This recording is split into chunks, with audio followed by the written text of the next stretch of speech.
ಆತ್ಮೀಯ ಕೇಳುಗರಿಗೆ ರಮಾಶ್ರೀ ನಾಡಿಗೇರ್ ಮಾಡುವ ನಮಸ್ಕಾರಗಳು. ರಮ್ಯ ಕಥಾಲೋಕಕ್ಕೆ ನಿಮಗೆಲ್ಲ ಮತ್ತೊಮ್ಮೆ ಸ್ವಾಗತ. ನೀವೀಗ ಪ್ರೀತಿಯ ತೇರು ಧಾರಾವಾಹಿಯ 7ನೇ ಭಾಗವನ್ನು ಕೇಳ್ತಾ ಇದ್ದೀರಾ. ಕಥೆ ಪ್ರಾರಂಭ ಮಾಡೋದಕ್ಕೂ ಮೊದಲು ಯಾರ್ಯಾರು ಇನ್ನೂ ನಮ್ಮ ಚಾನಲ್ನ ಸಬ್ಸ್ಕ್ರೈಬ್ ಮಾಡ್ಕೊಂಡಿಲ್ಲ ಅವರೆಲ್ಲ ದಯವಿಟ್ಟು ಚಾನಲ್ನ ಸಬ್ಸ್ಕ್ರೈಬ್ ಮಾಡ್ಕೊಳ್ಳಿ, ಕಥೆಯನ್ನು ಲೈಕ್ ಮಾಡಿ, ಶೇರ್ ಮಾಡಿ, ಪ್ರೋತ್ಸಾಹಿಸಿ. ವಾರಿಜಳೇನೋ ತನ್ನ ತವರ ಮನೆಯವರ ಜೊತೆ ಸಂಕೋಚವಿಲ್ಲದೆ ಎಲ್ಲರ ಜೊತೆಯೂ ಬೆರೆಯತೊಡಗಿದ್ದಳು. ಆದರೆ ಶ್ರೀಕಾಂತ್ ಮಾತ್ರ ಒಂಟಿತನ ಅನುಭವಿಸ್ತಾ ಇದ್ದ. ಶ್ರೀಕಾಂತ್ ಒಂಟಿತನ ಅನುಭವಿಸ್ತಾ ಇರುವುದು ವಾಗೀಶ, ಮಂಜಣ್ಣ ಅವರ ಅನುಭವಕ್ಕೂ ಬಂದಿತ್ತು. ಮೊದಲೆಲ್ಲ ಒಟ್ಟಿಗೆ ಆಡಿ ಬೆಳೆದಿದ್ದರೂ ಈಗೊಂದು ಸಂಕೋಚದ ತೆರೆ ಅವರ ನಡುವೆ ನುಸುಳಿತ್ತು. ಶ್ರೀ, ಸಾರಿ, ನನ್ನವ್ರು ಸಿಕ್ಕಿದ ಖುಷೀಲಿ ನಿಮ್ಮನ್ನು ನೆಗ್ಲೆಕ್ಟ್ ಮಾಡಿಬಿಟ್ಟೆ, ನಿಧಾನವಾಗಿ ಉಸುರಿದರು ವಾರಿಜ. ಇಲ್ಲ ಅವರು, ಹಾಗೇನಿಲ್ಲ. ನಿನಗೆ ಗೊತ್ತಲ್ವಾ, ನಾನು ಎಲ್ಲರ ಜೊತೆ ಬೆರೆಯೋದಕ್ಕೆ ಸ್ವಲ್ಪ ಜಾಸ್ತಿನೇ ಟೈಮ್ ತೊಗೊಳ್ತೀನಿ. ನೀನು ನನ್ನ ಬಗ್ಗೆ ಯೋಚನೆ ಮಾಡ್ತಾ ಕೂತ್ರೆ ನಂಗೆ ಬೇಜಾರಾಗುತ್ತೆ ನೋಡು. ಎಷ್ಟೋ ವರ್ಷದ ಮೇಲೆ ನಿನಗೆ ಈ ಸಮಯ ಸಿಕ್ಕಿದೆ, ಪ್ಲೀಸ್ ಅದನ್ನು ಎಂಜಾಯ್ ಮಾಡು. ನಾನು ಅಡ್ಜಸ್ಟ್ ಆಗ್ತೀನಿ, ಯು ಡೋಂಟ್ ವರಿ ಎಂದರು ಶ್ರೀಕಾಂತ್. ವರೋ ಅಕ್ಕ, ಅಮ್ಮ ಕರಿತಾ ಇದ್ದಾಳೆ ಬಾರೇ ಎಂದು ಕೂಗು ಹಾಕಿದ ವಾರುಣಿಯ ಕರೆ ಕೇಳಿ, ಏನೇ ಬದಲಾದ್ರೂ ನಿಮ್ಮ ವಾರುಣಿ ದನಿ ಮಾತ್ರ ಒಂಚೂರೂ ಬದಲಾಗಿಲ್ಲ ನೋಡು, ಈಗಲೂ ಲೌಡ್ ಸ್ಪೀಕರೇ ಎಂದು ನಕ್ಕನು ಶ್ರೀಕಾಂತ್. ತಂಗಿಯ ಕೂಗು ಕೇಳಿ ಚಿಗರಿಯಂತೆ ಹಾರಿದ ವಾರಿಜಾರನ್ನು ಕಂಡು, ನಾನು ಎಲ್ಲರೊಡನೆ ಬೆರೆಯದೆ ಹೋದರೆ ಪಾಪ ವರುಗೆ ನನ್ನ ಬಗ್ಗೆನೇ ಯೋಚನೆ ಆಗುತ್ತೆ, ಅವಳ ಮನೆಯವ್ರ ಜೊತೆ ಇರೋಕ್ಕೂ ಆಗದೆ ನನ್ನ ಕಡೆ ಗಮನ ಕೊಡೋಕ್ಕೂ ಆಗದೆ ಒದ್ದಾಡ ಹಾಗಾಗುತ್ತೆ ಎಂದು ತಾನೇ ಮುಂದಾಗಿ ಎಲ್ಲರೊಳಗೆ ಒಂದಾಗಿ ಇರಲು ನಿರ್ಧರಿಸಿದನು ಶ್ರೀಕಾಂತ. ಜಗ್ಗು, ಪೇಟೆ ಕಡೆ ಹೊರಟಿದೆಯಂತೆ, ನಾನು ಬರ್ತೀನಿ ನಡಿ.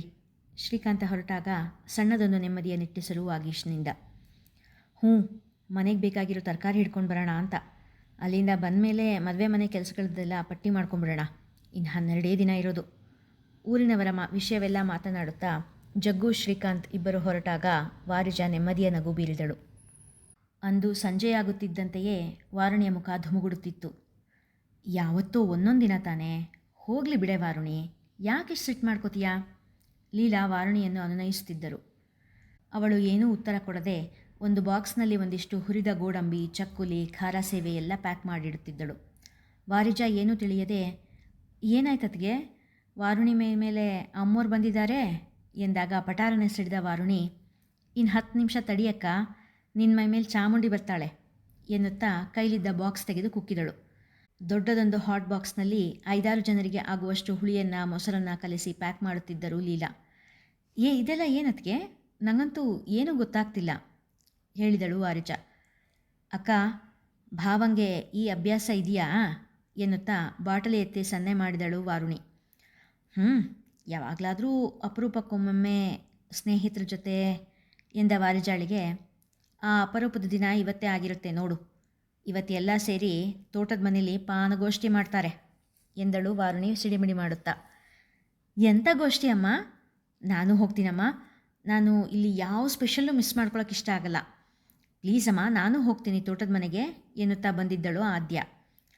ವಾರುಣಿ ಪಾನಗೋಷ್ಠಿ ಎಂದು ಹೇಳಿದ್ದನ್ನು ಕೇಳಿಸಿಕೊಂಡ ದೆಹಲಿಯ ಕನ್ನಡಕವರಿಗೆ ಅದರ ಅರ್ಥ ತಿಳಿದಿರಲಿಲ್ಲ. ನೀನೊಬ್ಳು ಕಮ್ಮಿ ಇದ್ದೆ ನೋಡು, ಗೋಷ್ಠಿಗೆ ಹೋಗ್ತಾಳಂತೆ. ಎಣ್ಣುವೆಯಲ್ಲಿ ಬಿದ್ದ ಸಾಸಿವೆಯಂತೆ ಸಿಡಿದಳು ವಾರಿಜ. ವಾರಿಜಳ ಸಿಟ್ಟನ್ನು ನೋಡಿ ನಗುವ ಸರದಿ ಈಗ ವಾರುಣಿಯದಾಗಿತ್ತು. ಏನತ್ಗೆ, ಈಗ ಯಾವ ಅಮ್ಮವರು ಅಕ್ಕನ ಮೇಲೆ ಬಂದಿರೋದು ಎಂದು ವಾರುಣಿ ನಕ್ಕಾಗ ಆದ್ಯ, ಅಯ್ಯಪ್ಪ, ಈ ಚಿಕ್ಕಮ್ಮನ ಮಾತು, ಅಮ್ಮನ ರೇಗಾಟ ಒಂದೂ ಅರ್ಥವಾಗ್ತಾ ಇಲ್ಲಪ್ಪ ಎಂದು ಹೇಳಿ ಅಲ್ಲಿಂದ ಹೊರಟರು. ಅವಳ ತಲೆಯಲ್ಲಿ ಗೋಷ್ಠಿಯ ವಿಷಯವೇ ತುಂಬಿತ್ತು.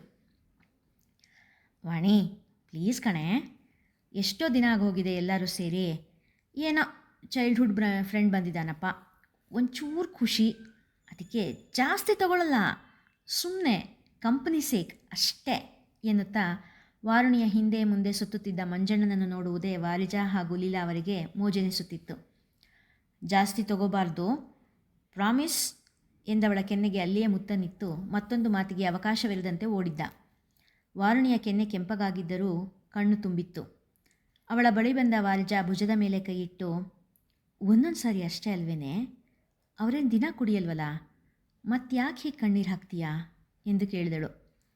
ನಿಂಗೆ ಗೊತ್ತಿಲ್ಲ ಅಕ್ಕೋ, ಇವ್ರು ಕುಡಿಯೋಕ್ಕೆ ಕೂತ್ರೆ ಲಿಮಿಟ್ ಇಲ್ಲದೆ ಕುಡಿತಾರೆ. ಮಾರನೇ ದಿನ ಪಿತ್ತ ಹೆಚ್ಚಾಗಿ ಅವ್ರು ಪಡೋ ಸಂಕಟನ ನೋಡೋಕ್ಕಾಗಲ್ವೇ ಎಂದಳು. ತನ್ನ ತಂಗಿ ಗಂಡನ ಮೇಲೆ ಇಟ್ಟಿರುವ ಪ್ರೀತಿ ಕಂಡು ವಾರಿಜಾಳಿಗೆ ಹೃದಯ ತುಂಬಿ ಬಂದಿತ್ತು.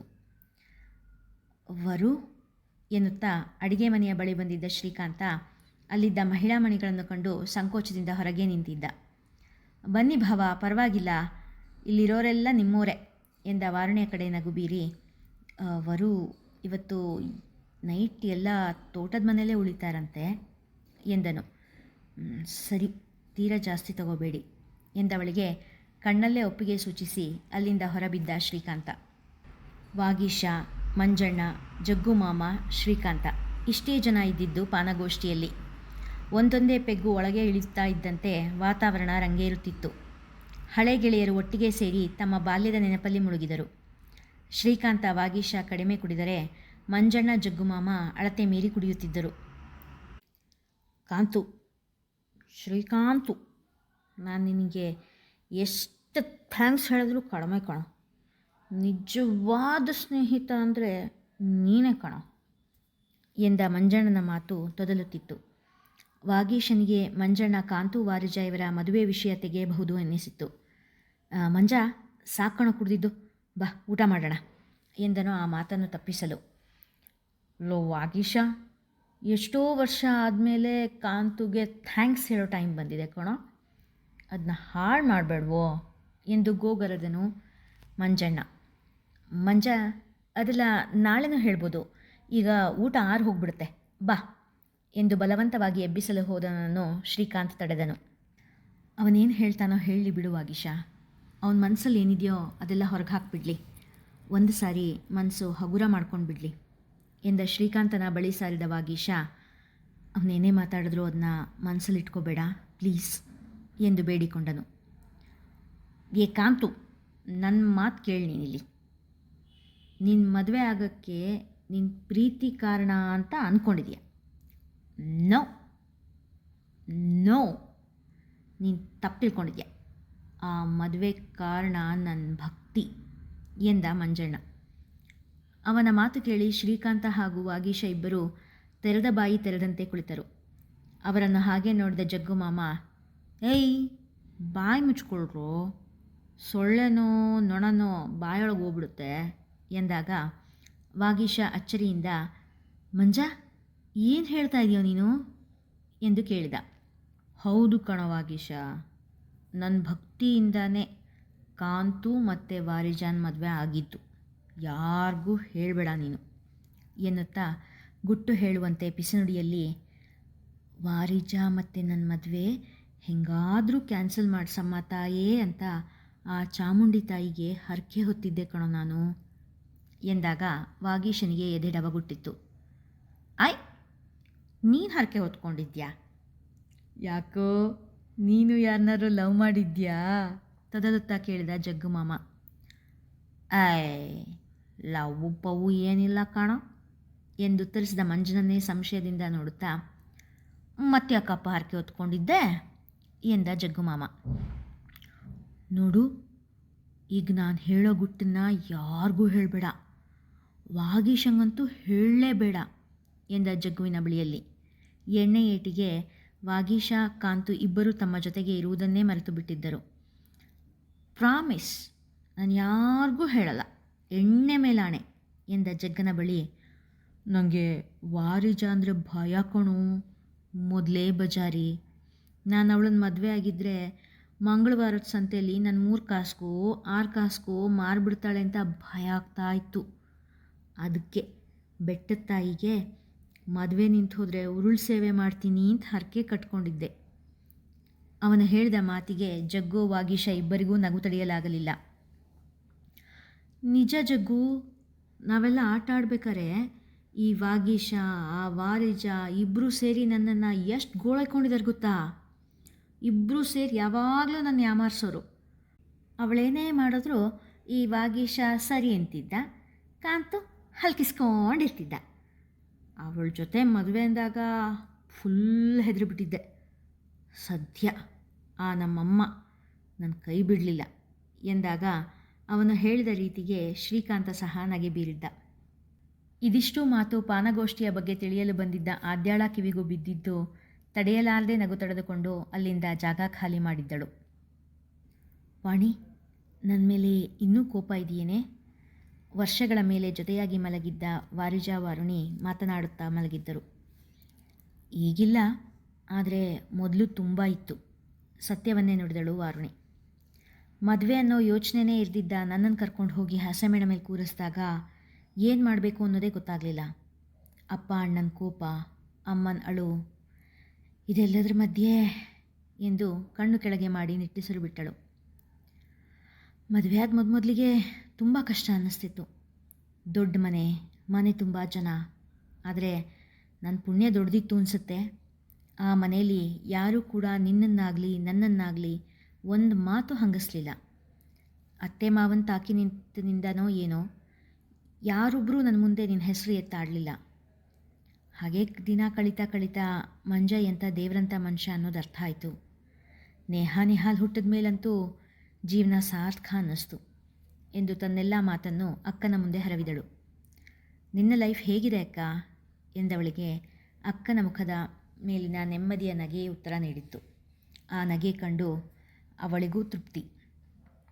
ವರ್ಷಗಳ ಮಾತನ್ನೆಲ್ಲ ಆಡುತ್ತಾ ಇಬ್ಬರೂ ನಿದ್ರೆಗೆ ಜಾರಿದಾಗ ಗಡಿಯಾರ ಬೆಳಗಿನ ಜಾವದ 3 ಗಂಟೆ ತೋರಿಸುತ್ತಿತ್ತು. ಮದುವೆಗೆ ಇನ್ನು 11 ದಿನ ಇರೋದು. ನೀವೆಲ್ಲ ಒಂದೊಂದು ಕೆಲಸ ಹಂಚ್ಕೊಂಡು ಮಾಡಿಬಿಡಬೇಕು, ವಾಗೀಶ ಬೆಳಗಿನ ಕಾಫಿ ಕುಡಿಯುತ್ತಾ ಹೇಳಿದ. ಹಿಂದಿನ ದಿನದ ಪಾನಗೋಷ್ಠಿ ಮುಗಿದ ಮೇಲೆ ಶ್ರೀಕಾಂತ ಎಲ್ಲರ ಬಳಿ ಸಹಜವಾಗಿ ನಡೆದುಕೊಳ್ಳುತ್ತಿದ್ದ. ಮಂಜ, ಒಂದಿಷ್ಟು ಪುರೋಹಿತರ ಸಾಮಾನು ತರೋದಿದೆಯಂತೆ, ಬಾ ಸಿಟಿ ಕಡೆ ಹೋಗಬರೋಣ ಎಂದ ಶ್ರೀಕಾಂತನ ಕಡೆ ಅಚ್ಚರಿಯ ಕಣ್ಣು ಹಾಯಿಸಿದರು ಮಂಜಣ್ಣ. ಊರಿಗೆ ಬಂದ ದಿನದಿಂದಲೂ ಮಂಜನೊಡನೆ ಒಂದು ಮಾತು ಕೂಡ ನೇರವಾಗಿ ಆಡಲಿಲ್ಲ ಶ್ರೀಕಾಂತ. ಇಂದು ತಾನಾಗಿ ಮಾತನಾಡಿಸಿದಾಗ ಮಂಜಣ್ಣ ಹಸನ್ಮುಖರಾದರು. ಸರಿ, ಗಾಡಿ ತರ್ತೀನಿ, ಹೋಗ್ಬರೋಣ ಎಂದವರ ಕೈಗೆ ಬೈಕ್ ಚಾವಿ ಜೊತೆಗೆ ಒಂದೆರಡು ಬ್ಯಾಗ್ ತಂದಿತ್ತಳು ವಾರುಣಿ. ಶ್ರೀಕಾಂತ್ ಎಲ್ಲರೊಟ್ಟಿಗೆ ಬೆರೆಯುತ್ತಿರುವುದನ್ನು ಕಂಡು ನೆಮ್ಮದಿಯ ಉಸಿರು ಬಿಟ್ಟಳು ವಾರಿಜಾ. ಜಗ್ಗಮ್ಮಮ್ಮ, ನೀನು ಹೇಳಿದ ಪ್ಲ್ಯಾನ್ ವರ್ಕೌಟ್ ಆಯಿತು ನೋಡು. ಕಾಂತು ಈಗ ಹಿಂಜರಿಕೆ ಇಲ್ಲದೆ ನಮ್ಮ ಜೊತೆ ಮಾತಾಡ್ತಾ ಇದ್ದಾನೆ. ಥ್ಯಾಂಕ್ಸ್ ಕಣೋ ಎಂದು ಹೇಳಿ ಜಗ್ಗನನ್ನು ತಬ್ಬಿ ಹಿಡಿದ ಮಂಜ. ಕಣ್ಣಂಚಲಿ ಶೇಖರವಾಗಿದ್ದ ಹನಿಯನ್ನು ಒಬ್ಬರಿಗೆ ಕಾಣದಂತೆ ಒಬ್ಬರು ಒರೆಸಿಕೊಂಡರು.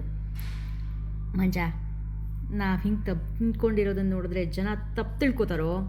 ಇನ್ನೂ ಅಪ್ಪುಗೆ ಸಡಿಲಿಸಿದ ಮಂಜಣ್ಣನ ಕುರಿತು ಹೇಳಿದ ಜಗ್ಗ. ಥೂ, ಏನು ಮಾತಾಡ್ತೀಯೋ ಮಾರಾಯ ಎನ್ನುತ್ತಾ ತನ್ನಿಂದ ದೂರ ತಳ್ಳಿದ ಮಂಜು. ದೊಡ್ಡ ನಗೆಯೊಂದಿಗೆ ಮಂಜನ ಹೆಗಲ ಮೇಲೆ ಕೈ ಹಾಕಿದ ಜಗ್ಗುಮಾಮ. ಕಾಂತುಗೆ ನಿನ್ನಿಂದ ವಾರಿಜಾನ ಕಿತ್ಕೊಂಡೆ ಅನ್ನೋ ಅಪರಾಧಿ ಭಾವ ಇದ್ದಿದ್ದಕ್ಕೆ ನಿನ್ನ ಜೊತೆ ಮಾತಾಡೋದಕ್ಕೆ ಕೂಡ ಹಿಂಜರಿತಾ ಇದ್ದ.